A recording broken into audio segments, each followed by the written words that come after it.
필리핀이나 태국 같은 나라들은 이런 넷플릭스랑 그러니까 그러니까 나는 근데 사실 넷플릭스 사업 구조를 잘 모르겠는데 어쨌든 이제 넷플릭스가 한국 시장에 되게 공격적으로 들어오잖아. 그래서 컨텐츠를 막 되게 잘 만드는데 뭔가 우리나라 뭐 엔터 산업이라든지 그런 영상 엔터 산업들이 뭐 잘 딱 맞아서 자본과 뭔가 정서가 맞았는지 되게 잘 되고 있는 편인데 그 넷플릭스는 일단은 뭐 이렇게 공중파에서 못하는 거는 종편에서도 할 수 있고 넷플릭스도 할 수 있는 거는 같아.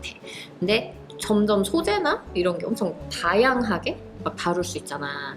근데 외국에도 그럼 똑같은 거 아닌가 싶은 거지. 그러니까 이런 건데 자본이 이런 기획을 건데 했을 때 왜 못 만들었냐. 첫 번째 넷플릭스가 왜 한국에게 자본 투자를 많이 했냐면 잘 돼서. 아니야 잘 돼서도 그렇고 당연히 잘 돼서 중요하지. 중요한데 이게 있어.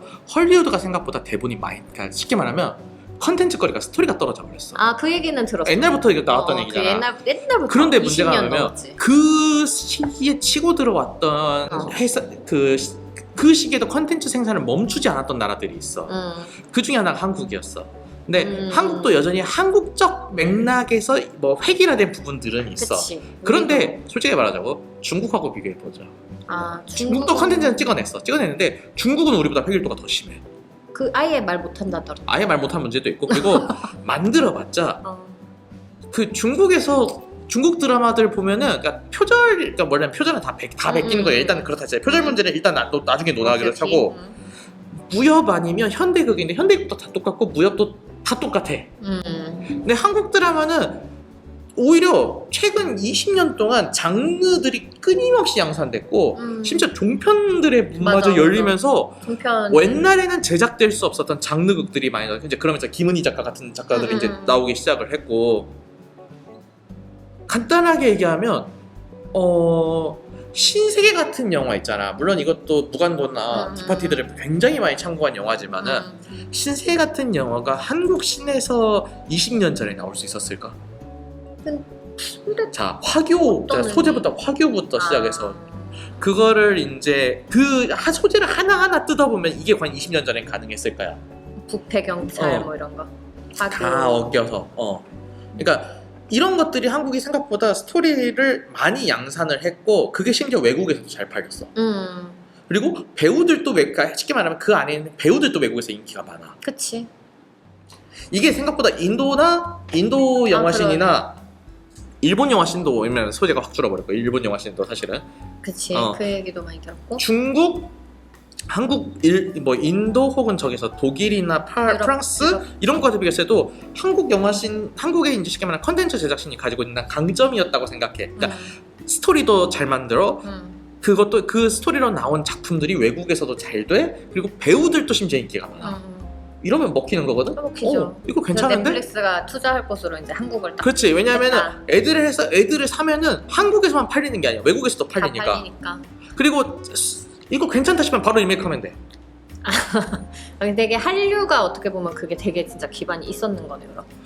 클 수밖에 없는. 아니 이건 한류 문제랑은 다르다는 게. 그러니까 한류만 있었다면은 그건 그런데 이거는 왜냐면 문제가 뭐냐면 할리우드는 마찬가지 그런 문제에 부딪혀 버렸고 헐리우드는 부딪힌 문제가 있고 다른 나라 영화 시장들이나 영상물 제작 시장들이 그걸 못 따라왔다는 게 가장 크다고 생각을 해. 뭐 영국, 프랑스, 일본. 그렇지. 그나마 이제 그러니까 나는 최근에 영국 배우들이 자꾸 미국 영화에서 여전히 메인스트림에 있는 이유도 그거라고 생각은 해. 그 사람들의 배우들이 대부분 인기가 있으니까 전 세계적으로 영국 배우들이. 프랑스 배우들하고 비교해서 놓고 생각하면 좀 그런 게 심하게 보이잖아. 그치. 근데 일단 언어 문제도 되게 크고. 그러니까 그 문제도 한국 문제가 사실 있어. 한국인들은. 그러네. 그런데 생각해보면 영어를 잘하는 한국 배우는 인기가 더 많아. 이병헌 씨도 그렇고 사실 마동석 배우도 아예 가셨고. 그분은 원래 미국이냐? 미국이니까. 영어가 되는 한국인. 이병헌 씨도 사실 그랬고. 영어가 되는 한국계 미국인. 한국계 미국인. 영어가 되는 코리안 아메리칸. 한국계 미국인. 그런 사람들은 더 잘 되지 실제로. 그러니까 그러면서 나는 되게 이게 그럴 수밖에 없었다고 생각을 하고 그러면서 이제 DP 같은 것도 이제 제작이 되는 거지. 한국인의 감성에서밖에 쓸 수밖에 없는 거야. 한국인이 아니면 이걸 못 써. 사실 이 주제는. 이거 못 쓸 것 같은데 어쨌든 만들고 났더니 공감을 하더라.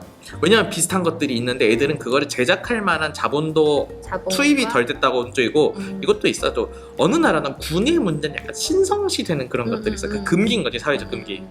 옛날에도 한국도 이런 금기였잖아. 그런 70년대를 생각해보자. 70년대까지 올라가 생각해보면 그러니까 물론 되게 40년의 차이야. 40년의 차이지만 이 40년의 차이가 생각보다 길다면 길고 짧다면 짧은 시간이야. 근데 그때는 말할 수 없는 걸 지금은 말할 수 있는 거지. 근데 약간 조금씩은 있었었던 것 같아. 용서받지 못한 자? 그게 그- 벌써 한 아, 10몇 년 됐지. 10년 전이 뭐야? 더 됐지 않나? 10년? 그 우리 고등학교 때 작품일 거야, 내 기억에. 20년 정도 됐을까? 그것도 그 당시에도 되게 인상적으로 봤거든. 그리고 군에 그때도 대한 이런 식의 말하면 그런 얘기는 생각보다 많이 나왔어. 나오긴 많이 나왔어. 나왔어. 그리고 이제 이게 그런 거 있었지. 그 당시에는 이게 주제 의식을 보여주자라는 측면이 강했다면 이제는 그런 것들이 이제 재미마저 있는 거야. 되게 때깔이 달라. 어. 막 화면의 막 그런 부드러움이라든지 막 구성이라든지 액션을 뭐 뽑아내는 거 뭐 이런 거 다 그럴 거라 생각해. 사실 나는 만들어서 당연하다 생각해. 넷플릭스의 그런 어떤 기술과 자본력이 더해진 되게 한국의 그런 문제를 더 보여주고 하는 부분.